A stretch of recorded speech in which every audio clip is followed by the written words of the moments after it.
mengucap kalimah Bismillahirrahmanirrahim. Dahulu bumi ini tercipta dengan sebuah keindahan. Tetapi tatkala Sang Ilahi Robbi menciptakan iblis, bumi ini menjadi hitam karena ulah iblis angkara.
humel.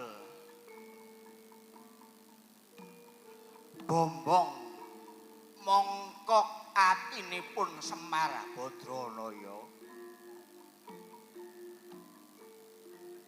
Kula sawang-sawang kadosa bendara kula Ndara Kresna kaliyan Ndara Puntadewa. Kula ingkang sowan Kakang Semar Badranaya. Kula ingkang sowan Kakang Semar. Inggih. Matur nuwun, Gus. Boten nyono-nyono babar pisan. Pejabat agung panjenengan ingkang dados ratu, ingkang dados pangarsaning praja purun sowan pinarak wonten ing dusun Karang Kadempel. Terharu Semar. Jalarane kula mung lurah, kula mung kadus. Kok dirawuhi dening piyantu agung, orang yang terhormat. Sinten to ingkang boten mangertosi kalian Pandhawa 5 kalian panjenengan. Kresna kang dadi komandone para Pandhawa. Matur nuwun, Gus. Iya Kakang Semar Badranaya. Sowanku aning kene muga dadi berkah tumrapmu lan tumrapku, Kakang. Inggih. Menika insyaallah kabul donga panjenengan, Gus. Kepripun pawartanipun Gus kula Puntadewa ingkang dados komandane Pandhawa. Pangestupun Kakang Semar, aku rawuhaning Karang Kadempel kanthi sehat, waras lan slamet, Kakang. Nggih, syukur. Janur Gunung Kadingaren wonten menapa, Gus? Kakang Semar? Inggih, kula. Sepisan aku sowan ana ing Karang Kadempel iki ora ana liya, Kakang. Aku pengen silaturahmi kelawan jeneng sira jalarane wis suwe anggone Kresna ora nyambangi wilayah-wilayahku. Ya khusus sing dipimpin dening jeneng sira, Kakang. Ya kuwi dusun Karang Kadempel iki. Kuwi nggih, Gus. Nggih, matur nuwun sangat. Lajeng wonten wigati menapa?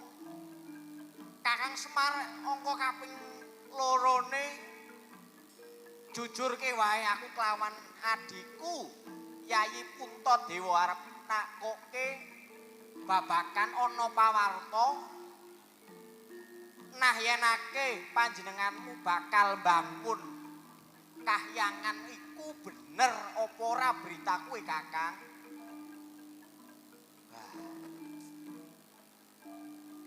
Nggih, Gus.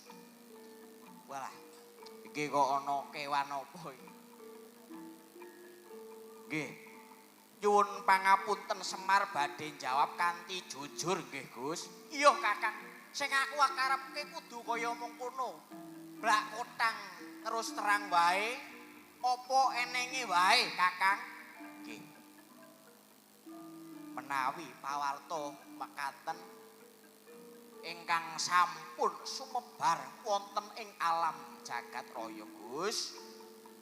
Menika leres menawi Semar badhe bangun kahyangan, Gus. Kagat risang kapirangu renang kul kinempet kempet aya kiku kang walang ati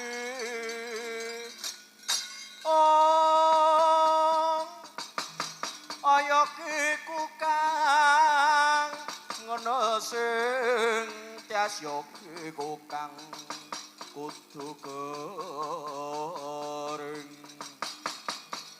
ayakiku kang kudu kering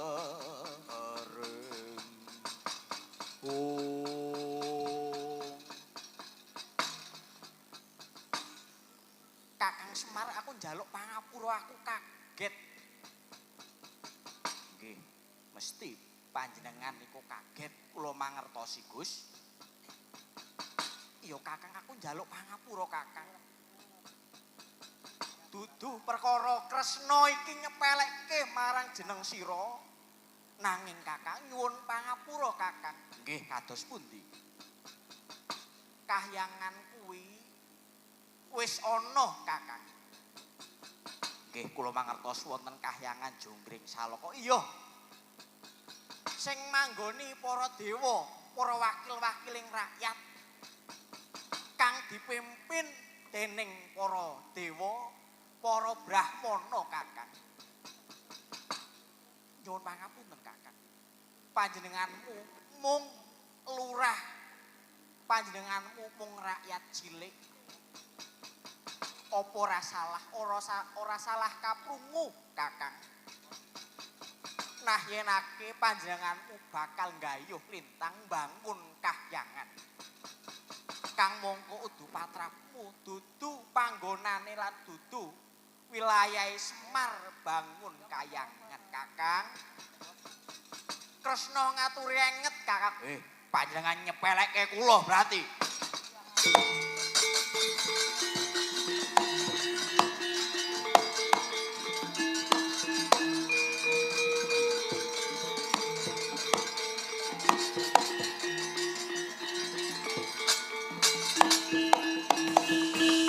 Paregoden prayetna jemure seka balik titiyane gandayane trisunya purnama sasi nyuwun pangapunten Gus menawi kula radi minggah sawetawis anggen kula lenggah jalanipun kula wanci leres napa ingkang sampun panjenengan aturaken kula tiyang alit kula namung kadus kula namung lurah nanging hak kula kalih panjenengan kalih dewa menika sami menapa kula boten angsal nggadahi pemanggih nggadahi cita-cita damel kayangan menika salah ora kaya ngono Ora kaya ngono, aku njaluk pangapura Kakang. Ngene Kakang. Dhewe kuwi urip ana ing negara kang kabeh ana paugerane, ana pedomane Kakang. Yen rakyat ya kudu dadi rakyat, yen pejabat kudu dadi pejabat. Niku nggih. Nanging menawi kula nggadahi impen menapa mboten kenging ya Kakang nanging kudu ana jalarane kang cetha. Kenang ngopo panjenenganmu mbangun kahyangan Kakang? Cetha welo-welo yen kahanan menika sampun bubrah, Gus. Menawi Semar ingkang boten miwiti sinten malih sing bakal ndandosi kayahanan kados mekaten.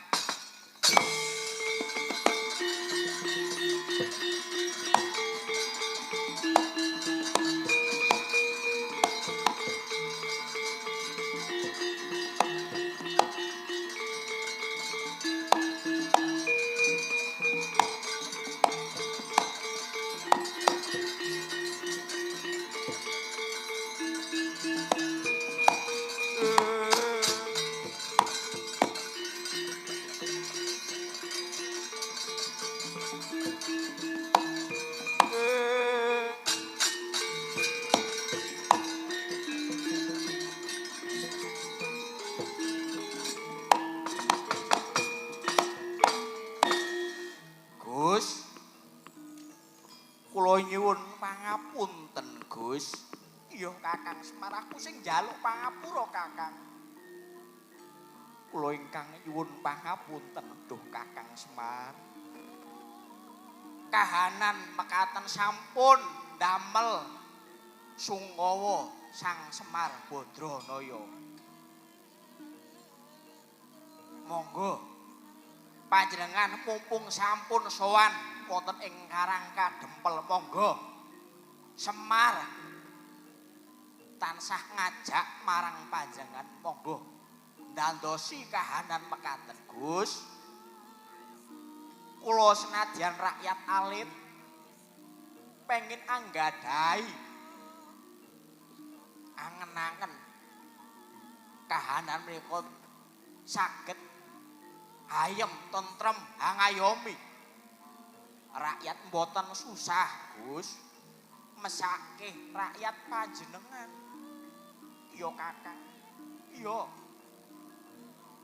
Pun monggo kula serahaken dhateng panjenengan menawi panjenengan badhe nderek kawula, nderek kula mung titah saderma bangun kahyangan, monggo.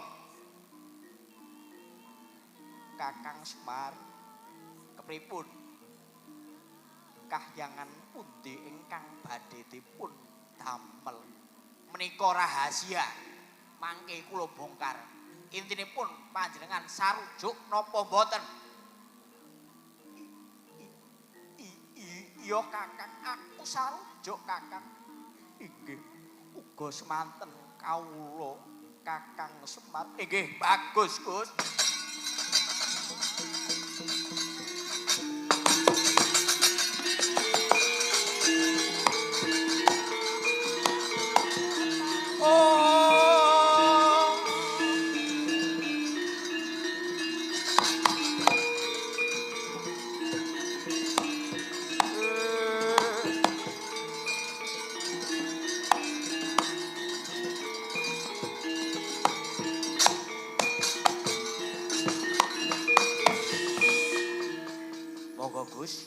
Sami melampah wonten dalaning Gusti, dipadosi sami introspeksi diri. Napa ingkang kedah dipun dandosi mangke panjenengan saged mrisani piyambak Gus. Ingkang baken monggo damel niat ingkang becik gayuh lintang kangge mulyake rakyat panjenengan. Iya Kakang Semar, iya. Inggih Kakang Semar, monggo. Monggo toto-toto mumpung tasih jembar padang rembulane tasih teng pelok. Iya, iya Kakang. Toya maklum Kakang. Wah, nggih. Dramane ning ngarep kurang rangsek-rangsek. Monggo Gus, sami mlampah wonten ing dalaning Gusti, mugi-mugi pinaringan padang Gus.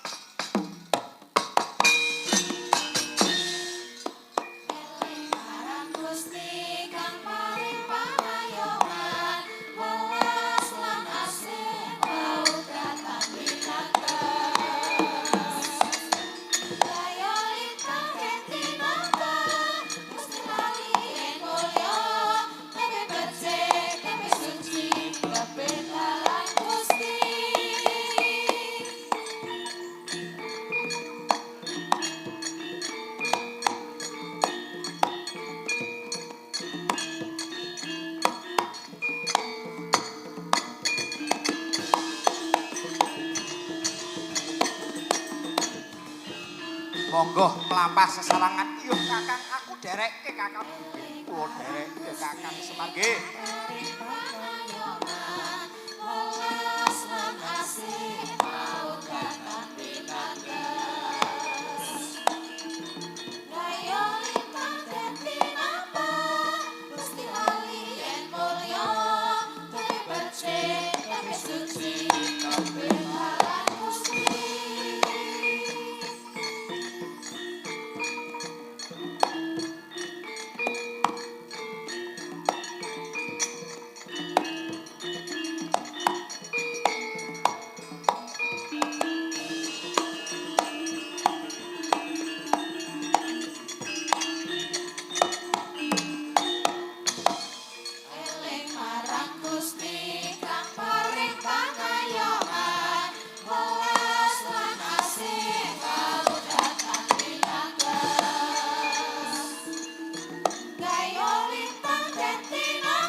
gunjing langit klap-klap katon lir genincang ing alis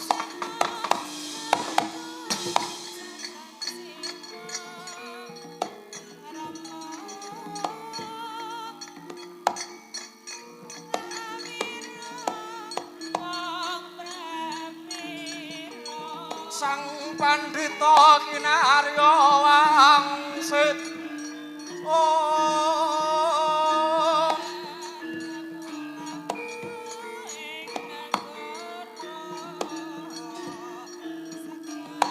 kocap kacarita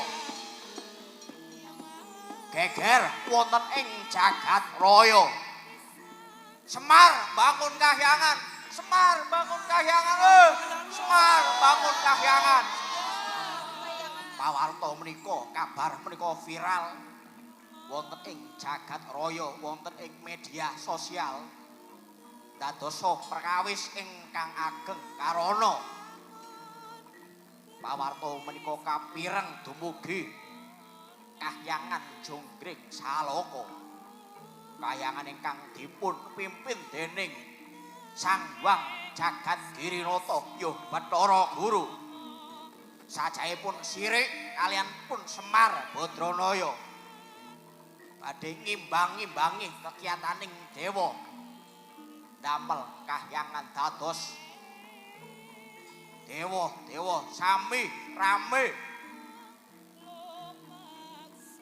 kedadosan mekaten damel ati Sang Bathara Guru muntup-muntup badhe nggagalke Semar anggenipun gayuh lintang damel kahyangan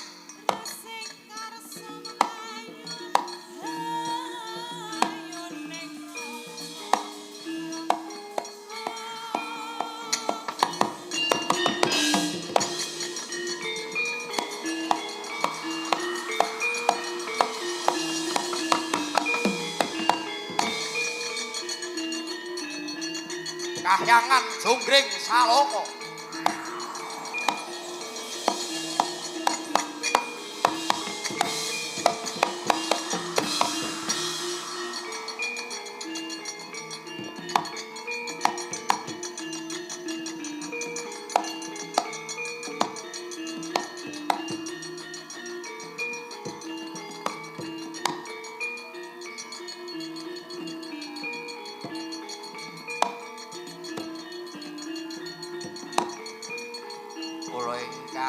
sowan pukulun Sang Hyang Jagat Girinata kula pun Yama Dewati kula sowan marak Biantara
munggahke perahu layar ya, Cok.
Nduk, leren sawetara iki wis wayahe kanggo hiburan dhisik.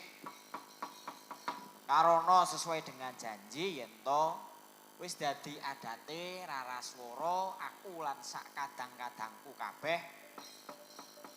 Kepiye, Mak? Yen to wayangan 2 hari pasti, hari pertama itu akeh wayangane, porsine akeh wayange. Lan hari kedua biasanya akeh hiburane supaya nek antarane sing sepuh karo sing enom kuwi iso manunggal dadi siji, ora do gontok-gontokan. Iya bener, Pak. Iya mau jare arep ana pesta kembang api dibuka kanggo lagu Tombo Atike. Jebul wis diunekke dhisik. Iya ora apa-apa. Malah gayang iki wong petasan iki cocoke karo sing gore-gore malah karo sing tombo-tombo ati iki adem iki. Men supayane petasane mercone iki ben tambah semangat ngono lho. Yuk. Yo bener, Mbok. Kepiye kowe sehat, Nduk? Pangestuni, Mbok, aku tekan dina keloro iki isih semangat 45. Oh, yo. Alhamdulillah. Jalarane panitiane kene iki luar biasa. Masyarakate luar biasa. Pak Kaduse yo luar biasa. Mau aku sedina ning gone Mas Gio, wah jan luar biasa. Di Sukoto diparingi papan panggonan kanggo istirahat. lan iso ziarah aning papan ndi-ndike wae ana ing dusun kene. Iya, Jan. Wah, aku terharu mau adegan iki. Wah, wis arep tak pol-polke dilala sing mburi rada kacau sithik.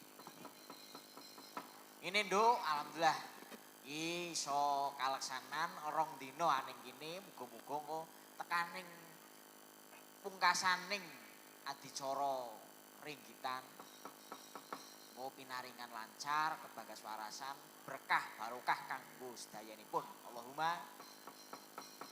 Iyo dina iki sesuai dengan janji, artisnya tetap jangkep 10 termasuk dengan bintang tamu. Bintang tamu ini urung mati. Urung.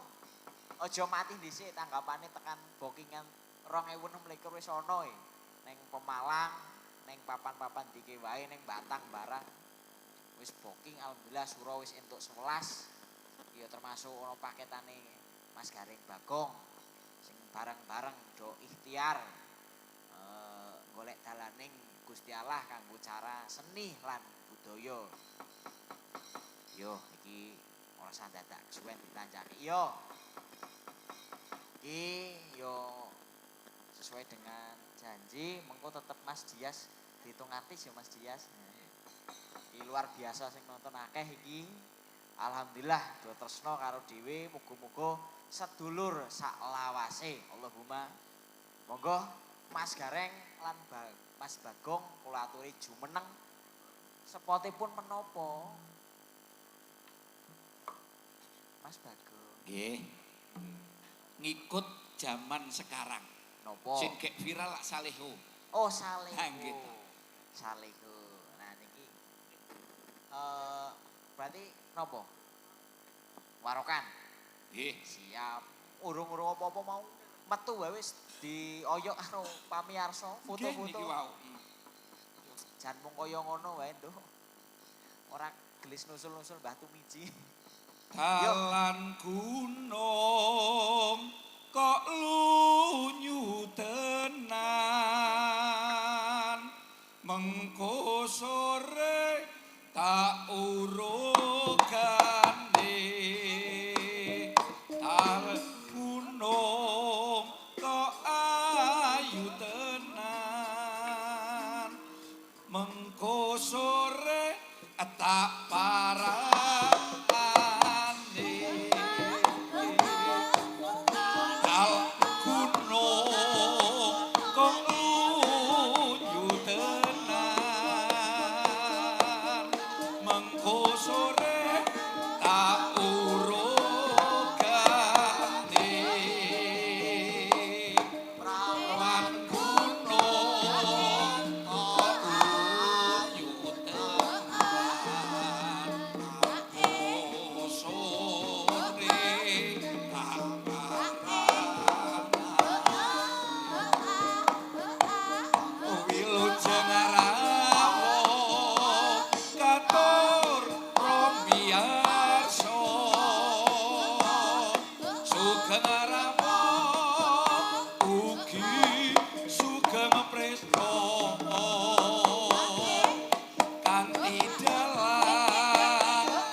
wis dipahargya ananing ringgitan ringgit rong bengi wayang tenan kok ngos-ngosan urung-urung guys ngos-ngosan ngene iki piye kok lho donga puji kanggo piyayi ana ing tlatah Kabluan dalah sakukuban ngadani naning merti dusun ya ta. Muga-muga kanthi merti dusun menika warga wonten ing wewengkon tlatah Kabelukan pun paringi kebebas kewarasan. Amin. Bebasan lumaku ngalor ngidul ngetan ngulon rejeki bakal ginayo pun paringi dening Gusti. Sing makarya napa mawon, sing tani, sing dagang, sing pegawe, sing nyambut gawe teng pundi parane ingkang mapan ing wewengkon tlatah Kabelukan ingkang mapan wonten pundi parane pun paringi bagas sehat ing samudayane. Amin. Ayo bacut. Sugeng dalu warga Kabelukan, mugi tansah pinaringan kesehatan. Kacau. Mugi-mugi angsal keselamatan, selamat donya tumeke sowan iki derema ayu bagya wontenipun ringgih purwa yadowani purwa warga daya lampat nyuwun pangapunten. Iki wayang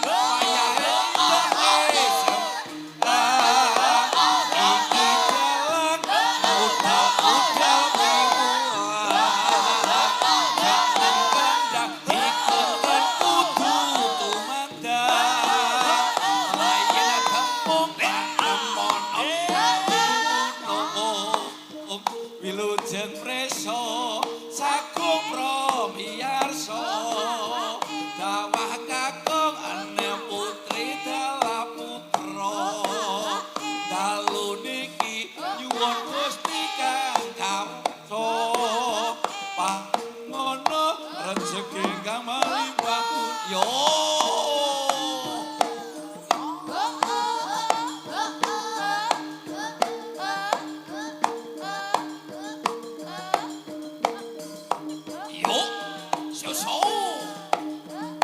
Letak cok, iyo.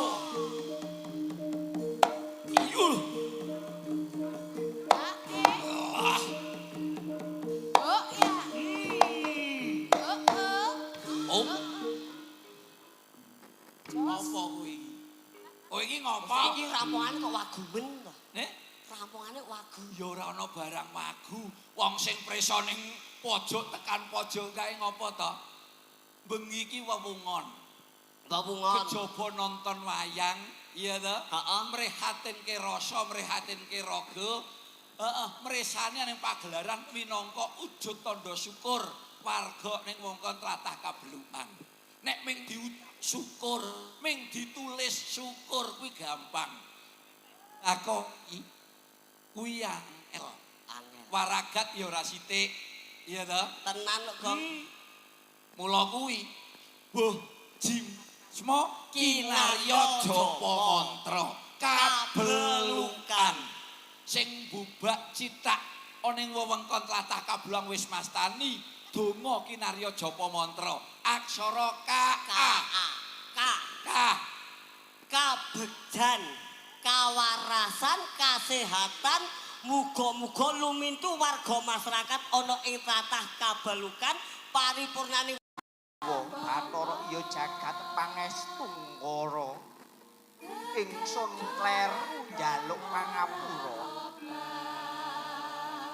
Anakku ngger Yamadipati. Kula wonten dawuh tinimbalan Sang Hyang Jagat Girinata kula pun Yamadipati. Kula siap nampi dawuh, kula siap nampi duka paduka. Mangartiya. Apa kowe wis krungu yen to ana kabar Semar Badranaya bakal mbangun kahyangan? Kula nyuwun pangapunten. Duh Kulun. Iya, kepiye Yamadipati? kula sampun mangertosi ketiwasan anginipun Semar Badranaya badhe damel kahyangan menika sanes makomipun menika sanes wilayahipun Semar mbangun kahyangan kula kang dadi kaya mangkono ayo padha kumpulke tenaga dhewe kudu manunggal kepiye carane padha gagalke perkara iki Yamadipati inggih kula siap nampi dawuh saking Padaka Pukulun Prekencong Pak Pong pubolong kali code sapa sing gawe Adi Guru lho Kakang Panji Narada Kakang nggih kula wayang enggal dados kedah medal niku Adi Guru wayang anyar nggih Yamadipati brisik cangkemmu nyuwun pangapunten Adi Guru ana apa Kakang Panji Narada ada apa ini kok kalian berdua bertemu ngopi-ngopi udut dulu udut dulu berhenti udut dulu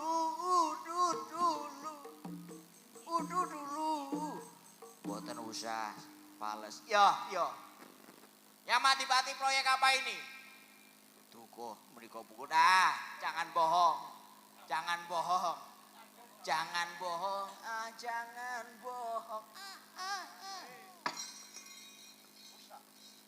menapa menika Adi Guru Kakang Panji Narada nggih kula kados pundi Adi Guru kula badhe medhak wonten ing kahyangan Kakang lho mau ngapain kurang kerjaan Adi Guru Anda cuma scroll YouTube dan TikTok saja soalnya Adi Guru mending ikut saya Adi Guru mana yaga Adi Guru atau nyinden kalau enggak ya jadi pelawak Adi Guru pangapunten Kakang Semar sampun ketiwasan badhe damel kahyangan harus dicari dulu Adi Guru jangan berburuk sangka dahulu oke panjenengan tiang Jakarta nopo oh iya Panji Narada ini orang mana-mana Adi Guru dewa itu tidak boleh bersifat seperti itu Adi Guru karena dewa ini adalah Dawa Uroji menika Dewa Ruci oh iya salah nah gini Adi Guru kita jangan berburuk sangka ampun damel perkawis riyin jalaranipun kita tidak tahu apa yang dikehendaki oleh Semar Badranaya Adi Guru mari dicari dahulu boten Kakang menika badhe jongkeng kawibawan nglawan pun Manik Maya jalaranipun Manik Maya kalian pun Kakang Ismaya menika tasih sak keturunan rikala semonten kula kalian pun kakang-kakang kula rebutan perkawis tahta lah itu dulu ampun dicampur adukan Adi Guru boten Kakang menawi Kakang Panji Narada boten pitados monggo Kakang kula aturi medal saking pasewakan wah aku ditundung oke baik kalau begitu aku tidak akan ikut campur urusan ini lihat saja Adi Guru yang becik bakal ketitik yang Allah bakal katarak inggih mongso borong Kakang Panji kula badhe ndamel perkawis ingkang sae ndandosi kahanan menika Kakang ya oke monggo aku akan melihat dari kejauhan seperti pahlawan Adi Guru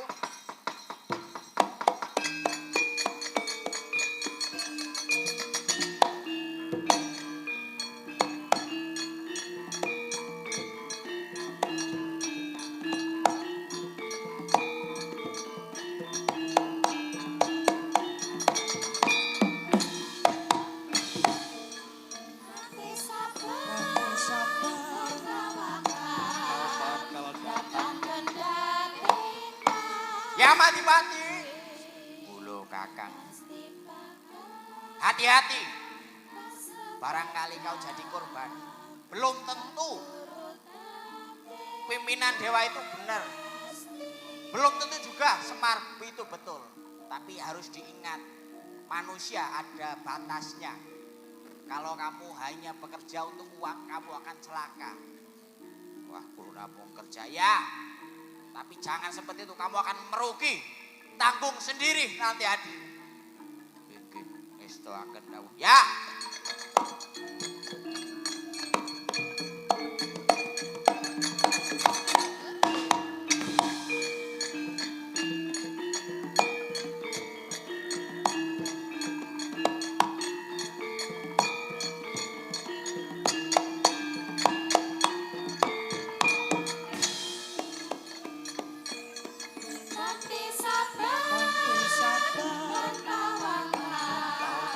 Ayo anakku, kira podo budak iki. Esto akan dawuh. Ulun yo. Ayo salin usono dhisik nggih. Esto akan dawuh.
Ya ha ha, oi. Ha ha.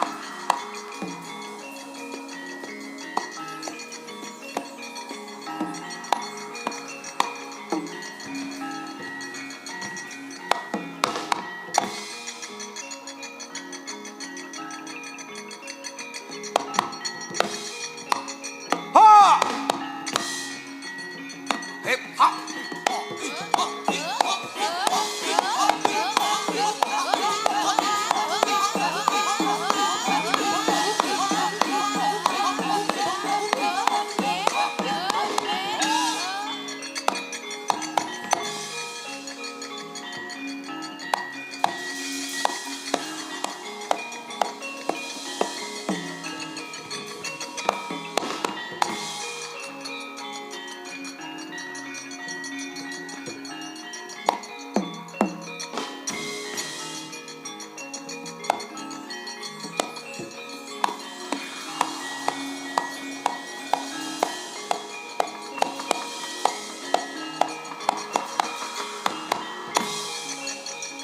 jejer wonten ing Karang Kadempel.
Wonten ing dusun Karang Kadempel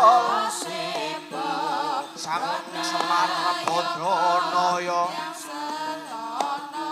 rawuhan para satriyan ing bangsa wonten sang Anoman Raden Suwantakaca Raden Satya sampai marap sepo penenggo dawa saking Sang Semar Badranaya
tias dadyolak sito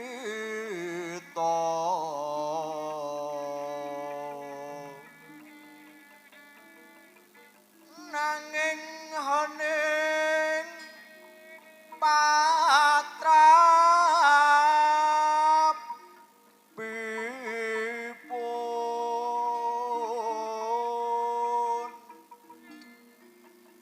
muhung kersaning yuang manon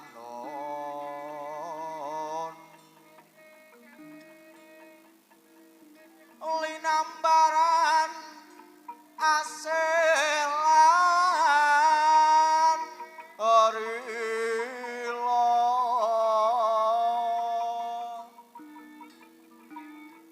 dadya sarana jati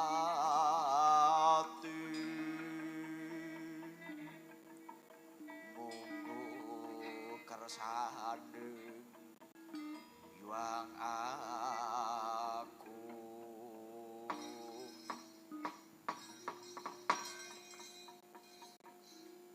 Semar Badranaya lon ngandika ngono baras kelawan kasih mugi kawis sing robeko tapi eno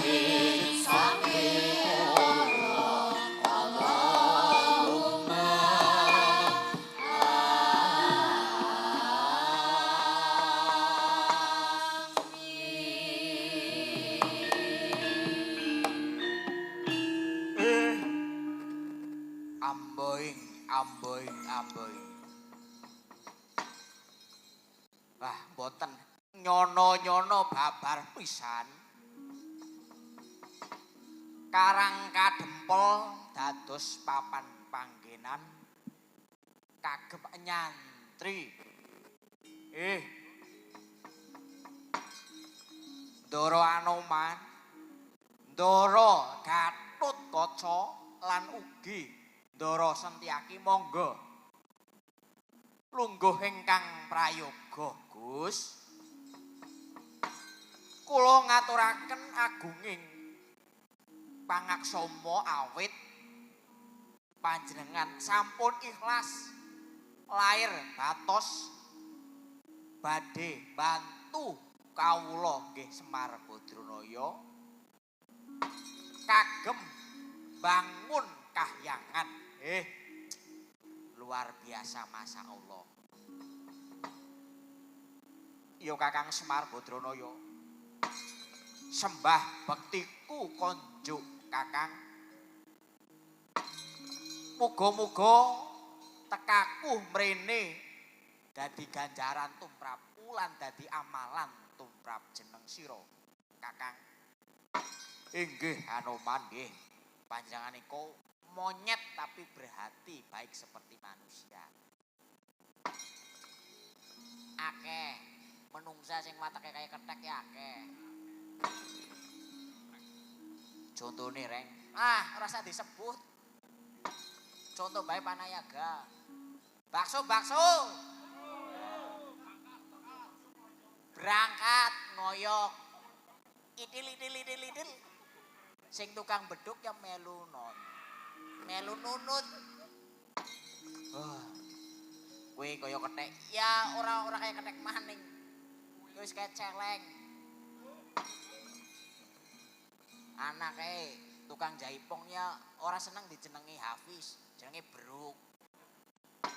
Wis apik-apik jenenge Hafiz. Moh Bruk, ngasih silit bae ditato gambare Bruk. Wis tau weruh apa rek? Biasa bareng nang kamar mandi. Kakang Semar, nggih kula wonten napa, Gus? Muga-muga apa kang dadi pangajapmu iso kabul, Kakang. Yo. Pandonga panjenengan sedaya. Ndara kula Gatotkaca lungguh ingkang prayoga, Gus. Kakang Semar Semar Badranaya. Aku pun Gatotkaca. Sampun marak suwana Biyantara. Salam taklim kula Wa Semar. Nggih, kula tampi mugi-mugi salam taklim panjenengan dadosa jimat tumrap kawula. Ndara Setyaki ingkang wonten wingking sekecaken nggih. Den. Ya wis ora kurang sawiji apa, Kakang Semar tenang, santai wae. Oh nggih, matur nuwun. Iki jan viral nemen. Ya, Truk. Kepiye reng? Ramane arep bangun kahyangan bae ulah. Proposal dridil. Maksude wis autopilot, tekan ngendi-endi ora. Ngesuk ya ana sing njaluk bantuan pala. Bantuan apa? Arep wayangan. Rombongane sapa reng? Rombongane Sadi karo Yanto. Diusut bae. Ramane opo gareng? Temenan iki arep nggangun kahyangan. Iya, insyaallah pandongamu lan kabeh iki para pemuda-pemuda satriyaning bangsa wis padha nglumpuk. Wis padha baiat nah yen akeh arep ngrewangi Semar Badranaya. Muga-muga generasi penerus iki sing dadi kusumaning bangsa, sing dadi masa depaning bangsa bisa melu ndandani kahanan kang kaya mengkene. Jalarane yen to ora sengkut gumregut bareng-bareng, ora gotong royong bareng-bareng, ora guyub rukun bareng-bareng, jenengane gawe kahyangan mesti kowe bakal amung omong kosong. Dobolodon. Iya bener kuwi. Dadi mung teori ngono lho rek. Iya bener.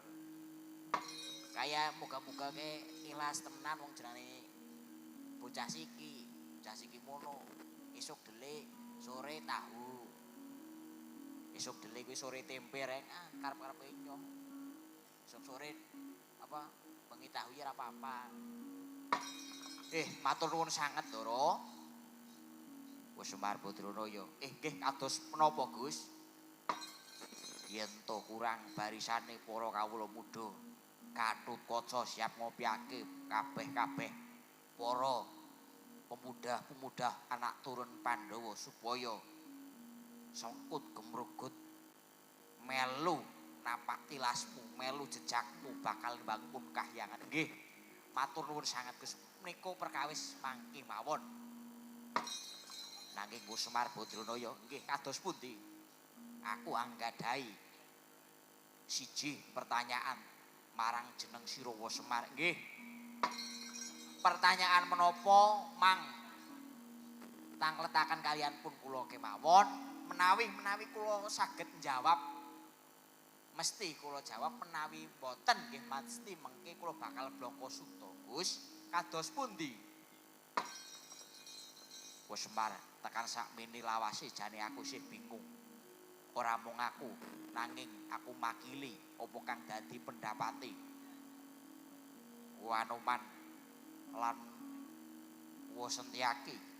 Jalarane isih do bingung. Kahyangan kuwi panggonane para dewa. Nanging kenang apa kowe amung rakyat biasa kok malah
mabur Gatotkaca. Ini Tusula aning Dirgantara. Kowe sing mudhun. Mabur. Mudhun. Manjat. Mudhun. Tak jloki. Wah. Wah. Wah.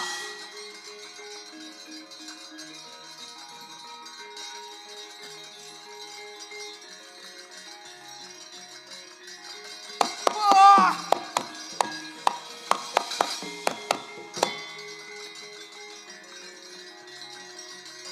Wah. Wah.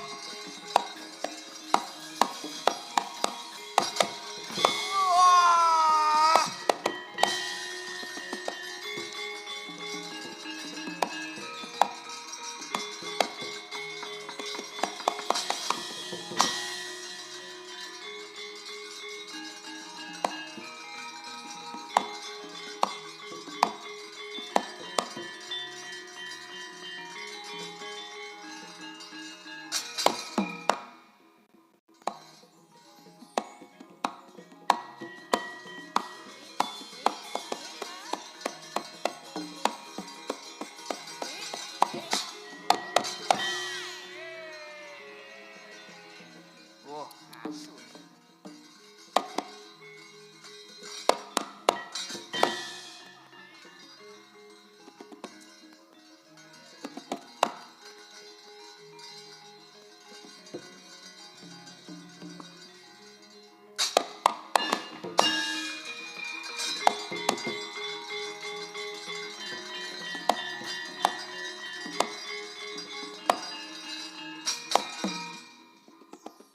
Sapa kowe?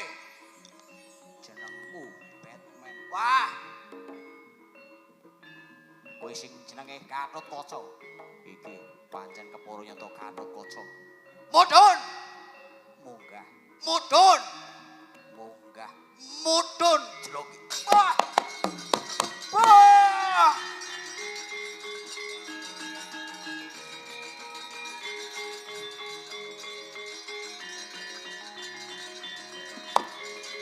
Wah.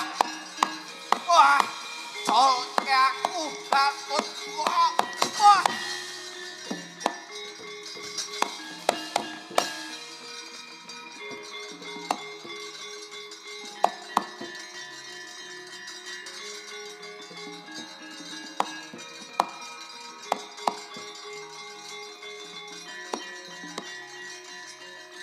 Sampun anak Ger, mriki anak Ger.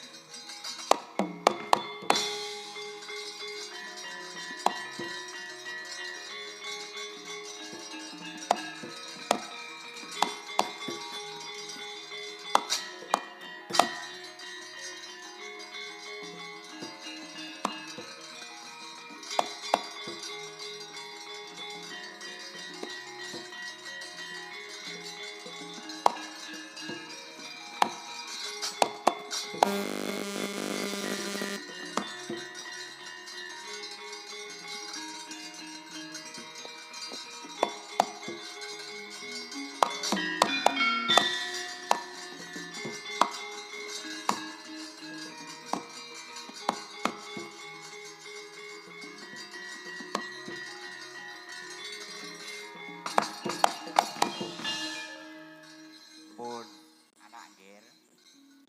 Menika namung korban. Sejatosipun mungsuh Semar Badranaya sanes niku. Kuwi nggih. Anoman sendika dawuh. Panjenengan sumingkir sawetawis kula ngaturaken ajian sepi angin. Kagem balekke Prawadyabala menika kondur wonten ing negari Ngastina. Monggo panjenengan sedaya kula aturi udu sawetawis jumangkah melampah wonten ing pesisiran. Mundhut toya suci nindakake salat hajat supados mangke dipun paringi margi anggenipun Semar Badranaya bakal kedadosan kasembadan bangun kahyangan monggo Ger nggih ngestakaken dawuh Wanoman.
Kene. Yo. Langsung di situ. Monggo.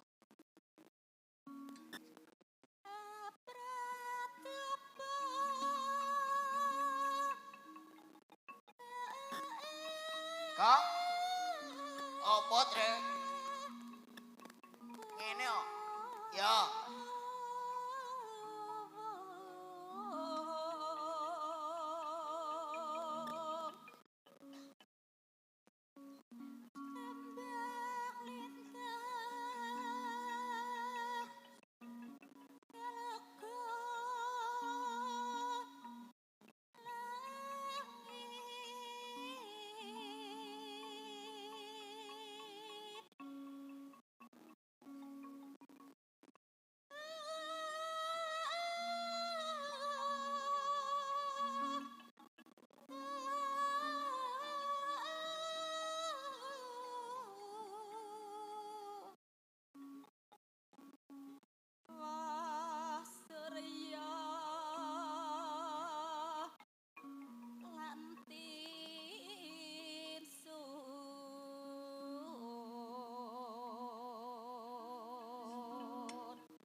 Pas ora iki.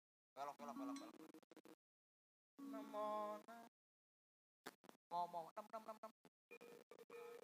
Hasbunallah wa ni'mal wakil. Ni'mal maula wa ni'man nasir.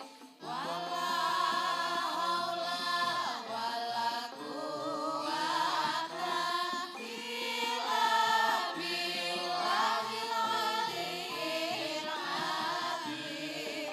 Gusti Allah sesembahanku ingkang tetulung marang aku. Ora ana daya linapun kejaba saking Allah Kang Maha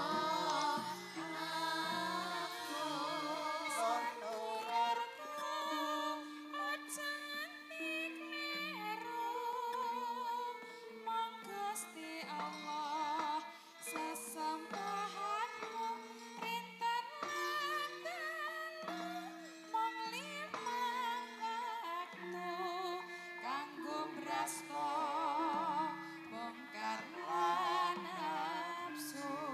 Sedulurku aja nganti kleru, mung Gusti Allah sesembahanmu rinten lan dalu mung limang wektu kanggo mrasto bongkar lan nafsu.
Apa truk? Opo truk? Ayam rasane adem wis dilantunke hasbunallah minangka ayat kang empuh. Dhewe kabeh iki diparingi gampang kanggo golek panggonan. Mung isih ono wayah isih ono wektu ora ketang. Sak limah ya setengah jam. Kanggo Mas Gareng lan Mas Bagong ayahi kewajiban meneh. Iya mau syana langgam sing urung diaturaken langgame opo rek ngimpi terus ya rek Nggih Kang Petruk. nggih Wah jebul ya tekan esuk niku ora krasa nggih. iya Nggih wah kula niku ya ora setengah ngantuk telu kok. jebulan Nyawang singgih pojok saka pojok niku jan wis ketok ayu-ayu niku rasa batin niku jan njondare ora duwe rasa ngantuk kula niku. Hah, moko lagune tekan hasbunallah. Hasbunallah niku ngunjuke rasa syukur. nggih Ngakoni yen Kanjeng Nabi Muhammad niku utusane Gusti Allah. leres Kalau wingi kula karo Kang Gareng niku Kang Gareng niku malah napa to melu pengajian niku kleru lho. klerune nang Lho, religi kok nyanyi jabat roti kok munggah kok jadah roti. Jadah roti. Jadah roti milih sing endi. Aku ora takon, ora milih. iya Pak Rek Napa to? Aku ora muni ngono kok. Napa to? Ora muni jadah roti ora. Nyanyine piye? Kabah pari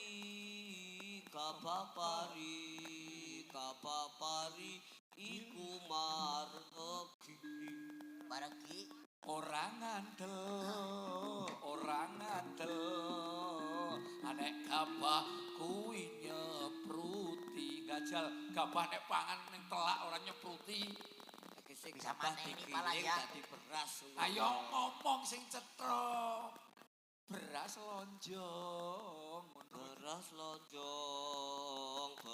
lonjong enak rasane ayo kanca dosa kaya iling marang karo Gusti saiki jenenge kowe sapoke ditanggap ning Kendal wis to wow kowe Gareng wis tekan Kendal Gareng Waridi ditanggap teng Kendal mak kleru mlebu Curug Sewu Ngertine wong Curug Sewu ngertine munyuk anyaran to mriko niku. Munyuke Maling anyar. ya. Munyuke macak macak gareng munyuke. Macak gareng. Oh, Aduh temen tekan Kendal rek ora sing ngasih. Lho sakniki tanggapan ini ngalor-ngalor no. Sesuk Lina barang niku tak tanggap. Wis tau ketanggap nang laut Jawa apa urung? Sinten? Ngalor gareng bukan. Lho nggih niku Kula pun tahu teng Laut Jawa. Oh wis tau. Minyang. nggih arep nggo Golek pakan iwak. ikan paus. Nggih. Mas Kang Gareng Nggih. Ya, Gong. jangkepi niki Jangkepi. karena ya sing ngersaki kaya pepunden sepuh kae. Iya bener. Gajal kala-kala kanca-kanca upama iki lho. Barang Upama. upama ki dilakoni Umpama ya. sliramu. Niku rak lagu Oh. bidang sareyen. Terus pundi umpama? Iki upama lelagon ngimpi ki mau Nggih. nok Citra kon Nggih. maju kene. Nok Citra. Hah? Iki mau nok Citra wis sinau apa? Cengkok. Bawa. Ah, Bawa caping gunung.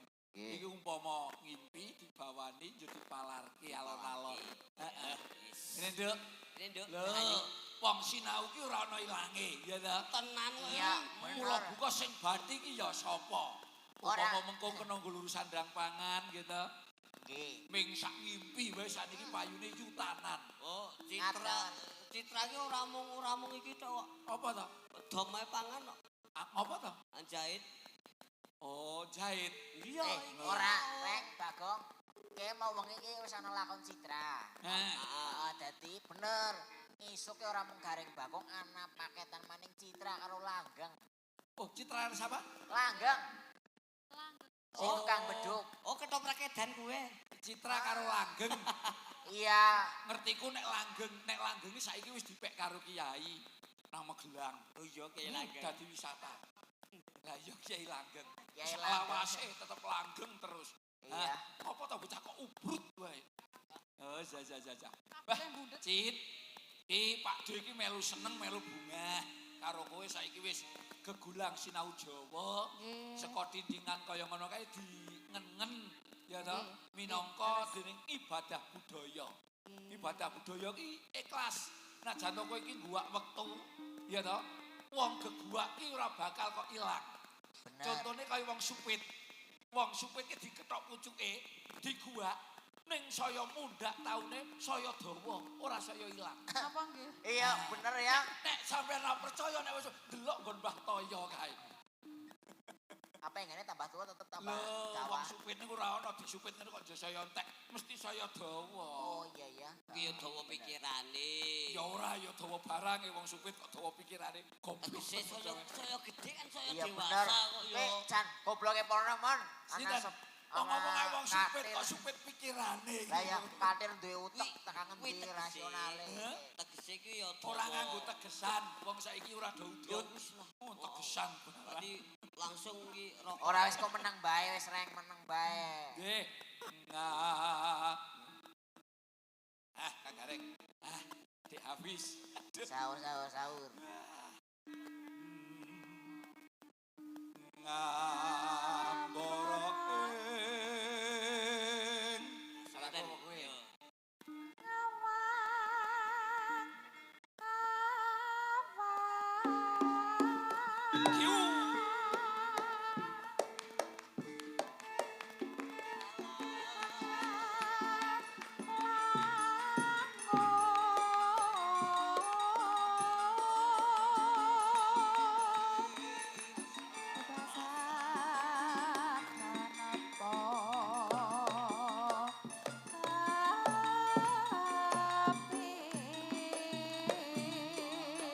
Kang Gareng.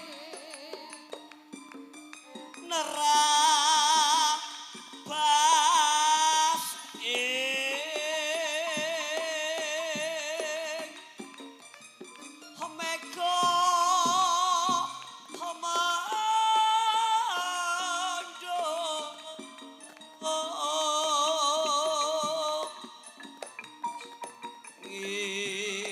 Ngibari dari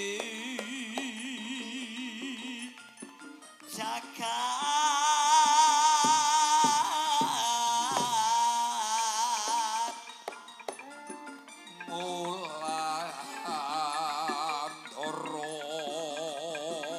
Mulandara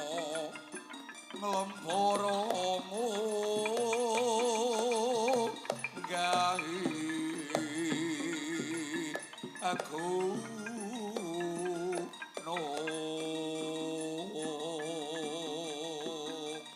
enak tungkul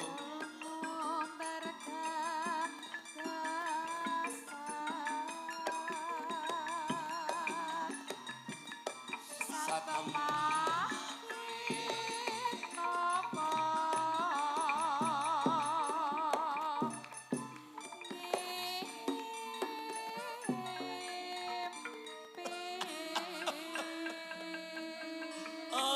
jebul saiki wis pinter to kowe cit cit Diajeng.